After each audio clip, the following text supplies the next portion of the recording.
Hey, what's going on, everybody? It's YunKs. Today, I'll be showing you guys the Touch of Malice. This is an exotic scout rifle, which you will get from my quest line from Eris Morn in the tower. This does take a very long time to get, and you do have to collect a bunch of calcified fragments in order to get this weapon. If you guys are interested in finding out how to get this, I do have an old video. I will put it in the description below, showing you guys every step on how to get this weapon. Anyway, guys, the very first thing I want to do with the Malice is compare with the Inward Lamp, so we do get a better idea of the stats on the Touch of Malice. Anyway, guys, I'm sure most of you already know the Inward Lamp is a high rate of fire, low impact scout, so let's take a look and compare.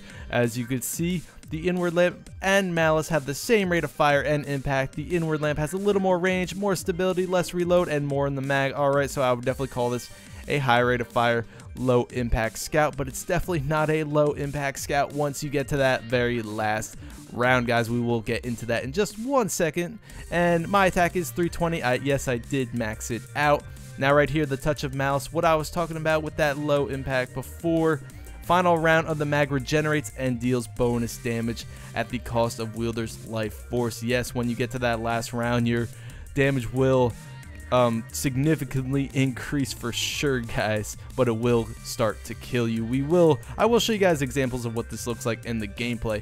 Now our sights here: soft ballistics, smooth ballistics, which will increase my range and decrease my stability, and smart drift control, which will reduce my range and increase my stability a little bit. So I'm actually going to go with smart drift control. I don't mind that reduction on range. This is a scout, remember, guys, and I think this weapon definitely needs a little extra stability, whatever it could get. Now, Eye of the Storm, this weapon becomes more accurate as your health gets lower. I guess that's an okay perk.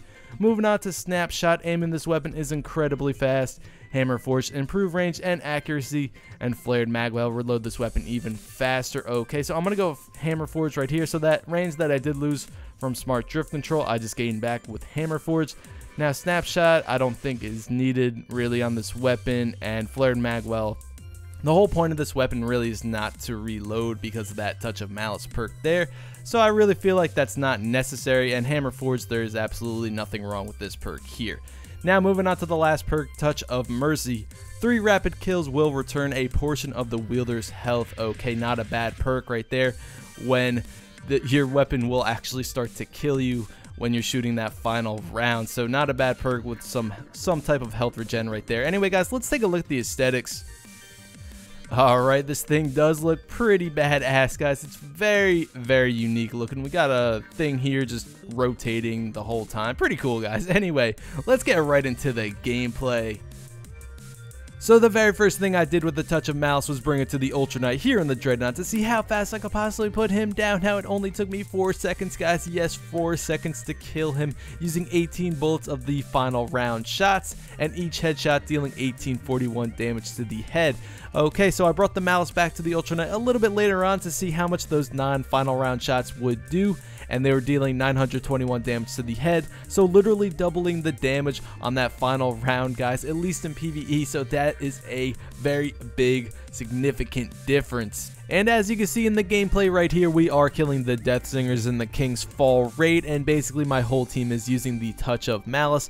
Malice is basically all of our go-to primary weapons for the Death Singers and Orcs encounters.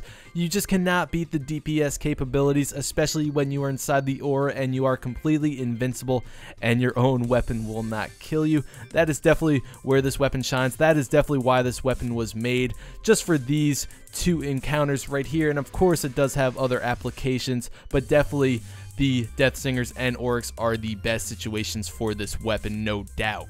Anyway, guys, we're moving right along to PvP. Now the Touch of Malice will deal 45 damage to the head and 30 damage to the body, and that is for the non-final round shots, guys. And remember, guys, this also does depend on what range you are at. If you're too far away, you probably will not get these numbers, but this is a scout rifle, so you probably will get these numbers as long as you're not completely across the biggest map in the game.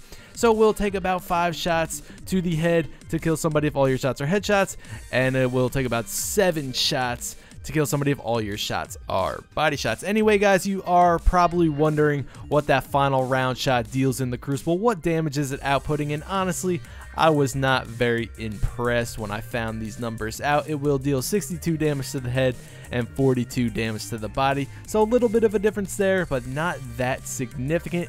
And remember, with all these shots you are dealing on the final round, you will be eating your health alive, probably while other enemies are shooting at you, so it's just a big mess. Is it worth these extra numbers? Probably not, guys. At least I don't think so. I actually had quite a difficult time with the Malice when it came to that final round, so I tried to use more of just the normal mag, the first 10 shots in the mag before getting to that final round. It worked better for me, at least, and I did have a very challenging time with the Malice, and it was certainly a unique experience trying to use this scout rifle in the Crucible.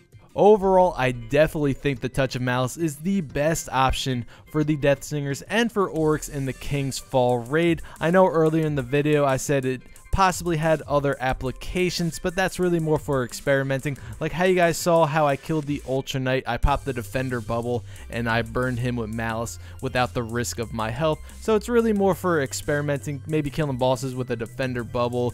But other than that, I don't think the Malice has any room for me, definitely in the Crucible. Just a very challenging weapon, like I said, very difficult. The stability is not great. It bounces around a lot, and when you get to that final round shot, it bounces even more. Just a very hard weapon to control, and it is definitely not worth that extra damage for that final shot in the Crucible, guys, at least for me. Anyway, guys, leave in the comments and let me know, do you have a Touch of Malice, and if you do, what do you think of it? Do you only use it in the Death Stingers and for Oryx, or do you use it in other situations like killing strike bosses, using it in strikes, PvE? Do you use it in PvP? Just let me know, guys. Anyway, that's really it for this video. Thank you guys so much for watching. Please leave a like on the video if you enjoyed the video and suffer the support. I'd highly appreciate it.